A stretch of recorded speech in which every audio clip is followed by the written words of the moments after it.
yaitu konseling.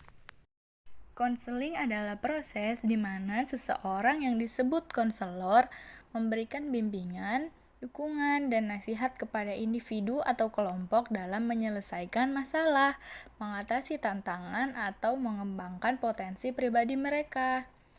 Konseling ini melibatkan percakapan terstruktur dan mendalam antar konselor dan klien untuk mencapai pemahaman yang lebih baik tentang masalah yang dihadapi dan cara untuk mengatasinya.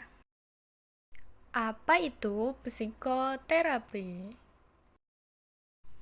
Jadi, psikoterapi berasal dari dua kata, yaitu psyche dan terapi. Psyche artinya adalah jiwa, terapi adalah hati.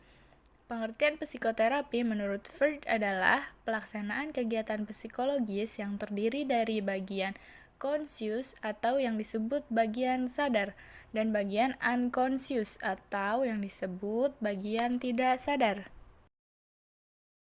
Perbedaan konseling dan psikoterapi. Konseling dan psikoterapi merupakan upaya profesional untuk memberikan layanan kepada individu yang mengalami masalah psikologis.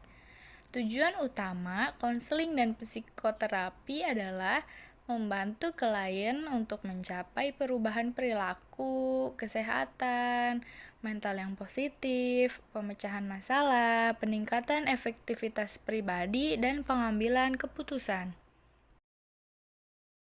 Oleh karena itu, seorang konselor perlu memiliki karakteristik dan keterampilan yang dapat mendukung keefektifan dalam memberikan layanan konseling. Menurut Mapir, ada sejumlah perbedaan psikoterapi dan konseling yang dikemukakan sebagai berikut. Pertama, konseling merupakan bagian dari psikoterapi. Psikoterapi merupakan bagian yang lebih luas daripada konseling. Yang kedua, konseling lebih mengarah kepada penyebab awal atau awal dari masalah. Selanjutnya, konseling lebih mengarah pada pengembangan, pendidikan, dan juga pencegahan. Berbeda dengan psikoterapi yang mengarah kepada penyembuhan dan penyesuaian.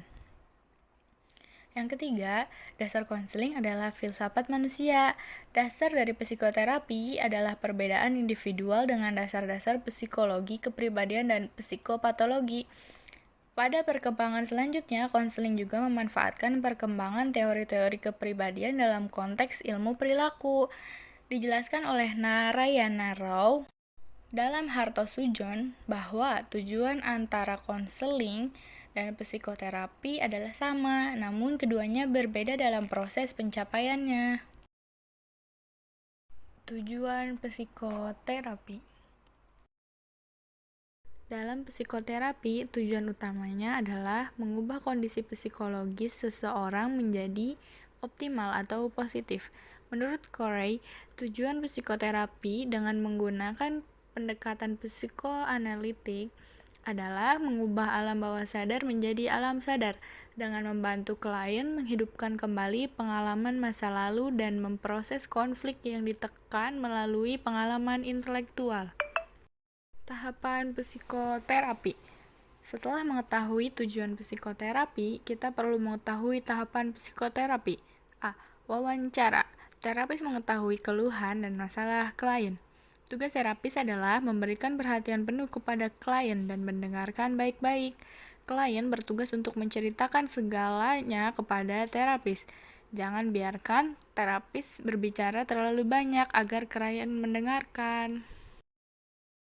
B.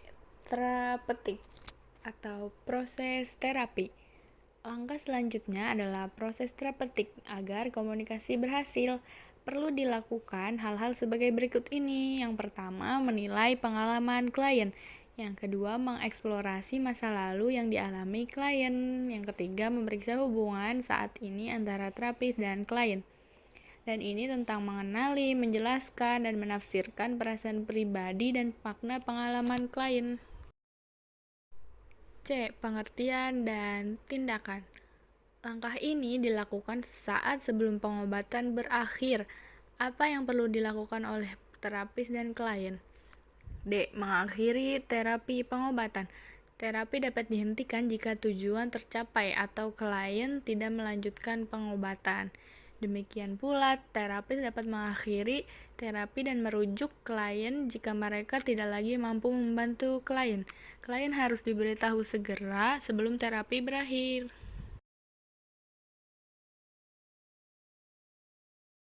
Unsur-unsur psikoterapi. Unsur-unsur psikoterapi adalah yang pertama, terapis, yaitu orang yang melakukan berbagai terapi untuk membantu kesembuhan klien. Yang kedua, klien, orang yang melaksanakan program pengobatan untuk proses penyembuhan. Yang terakhir, proses, yaitu pelaksanaan terapi oleh terapis terhadap klien. Jadi, ini adalah proses dialogis atau yang disebut dengan interaksi. Etika dalam konseling dan psikoterapi. Dalam melakukan konseling atau psikoterapi, praktis harus mematuhi beberapa aturan etika. Antara lain yaitu yang pertama, kerahasiaan, yang kedua, menghindari peran ganda, yang ketiga, memiliki kompetensi yang cukup, yang keempat, informed consent, atau pernyataan persetujuan, yang kelima, keadilan, distribusi manfaat dan beban sosial.